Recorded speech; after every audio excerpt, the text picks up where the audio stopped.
Hi friends, ನಾನು ಇವತ್ತು ಇಡ್ಲಿ ಜೊತೆಗೆ ಒಂದು ಸೂಪರ್ ಟೇಸ್ಟಿಯಾಗಿರುವಂತಹ ಚಟ್ನಿನ ತೋರಿಸ್ತಾ ಇದ್ದೀನಿ. ಈ ಚಟ್ನಿ ತುಂಬಾ ರುಚಿಯಾಗಿರುತ್ತೆ. ಇಡ್ಲಿಗೂ ದೋಸೆಗೂ ತುಂಬಾ ಟೇಸ್ಟಿಯಾಗಿರುತ್ತೆ. ಮಾಡೋದು ತುಂಬ ಸುಲಭ. ನೋಡಿ ಇವಾಗ ಹೇಗೆ ಮಾಡೋದು ಅಂತ ತೋರಿಸ್ತೀನಿ. ಇಲ್ಲಿ ನಾನು ಸ್ವಲ್ಪ ಕೊತ್ತಂಬರಿ, ಪುದೀನ, ಈರುಳ್ಳಿ, ಬೆಳ್ಳುಳ್ಳಿ, ಒಂದು ಇಂಚಷ್ಟು ಶುಂಠಿನ ನೀಟಾಗಿ ಬಿಡಿಸಿಕೊಂಡಿದ್ದೀನಿ. ಮತ್ತು ಇಲ್ಲಿ ಒಂದು ಅರ್ಧ ಒಲಷ್ಟು ಕಾಯಿ ತುರಿ ಮತ್ತು ಕಡಲೆ ಬೀಜ, ಸ್ವಲ್ಪ ಹುಣಸೆಹಣ್ಣು, ಹಸಿಮೆಣ್ಸಿಕಾಯಿ ಸ್ವಲ್ಪ ಹುರ್ಕೋಬೇಕು. ಇಲ್ಲಿ ನಾನು ಫಸ್ಟು ಒಂದು ಅರ್ಧ ಹೋಲಷ್ಟು ಕಾಯಿನ ತುರಿದು ಕಟ್ ಮಾಡಿ ಇಟ್ಕೊಂಡಿದ್ನಲ್ವ, ಅದನ್ನು ಹಾಕ್ಕೊತಾ ಇದ್ದೀನಿ.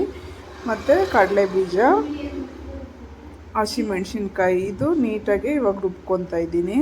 ಇದು ಸ್ವಲ್ಪ ನುಣ್ಣಗಾದ್ಮೇಲೆ ಹುಣಸೆಹಣ್ಣು, ರುಚಿಗೆ ತಕ್ಕಷ್ಟು ಉಪ್ಪು, ಕೊತ್ತಂಬರಿ, ಪುದೀನಾನ ಹಾಕ್ಕೊತಾ ಇದ್ದೀನಿ. ನೋಡಿ, ಶುಂಠಿ ಮತ್ತು ಬೆಳ್ಳುಳ್ಳಿ ಇವನ್ನೆಲ್ಲ ಹಾಕ್ಕೊಂಡು ನೀಟಾಗಿ ರುಬ್ಕೊತಾ ಇದ್ದೀನಿ. ಇವಾಗ ನೋಡಿ, ಇದನ್ನೆಲ್ಲ ಹಾಕಿ ನೀಟಾಗಿ ರುಬ್ಕೊಂಡು ಆಮೇಲೆ ಲಾಸ್ಟಲ್ಲಿ ನಾನು ಈರುಳ್ಳಿ ಹಾಕಿ ಸುಮ್ಮನೆ ಸ್ವಲ್ಪ ಹಂಗೆ ರುಬ್ಕೋಬೇಕು. ಈರುಳ್ಳಿ ನುಣ್ಣಗೆ ಆಗಬಾರ್ದು. ಚಟ್ನಿ ಜೊತೆಯಲ್ಲಿ ನಮಗೆ ತಿನ್ನುವಾಗ ಸಿಕ್ಕಬೇಕು, ಆ ಥರ ಇರಬೇಕು.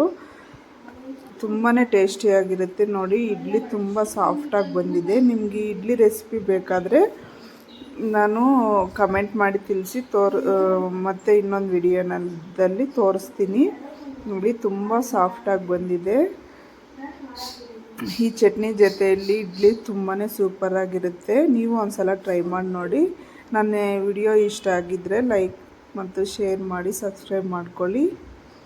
ನೋಡಿ, ಥ್ಯಾಂಕ್ ಯು ಫ್ರೆಂಡ್ಸ್.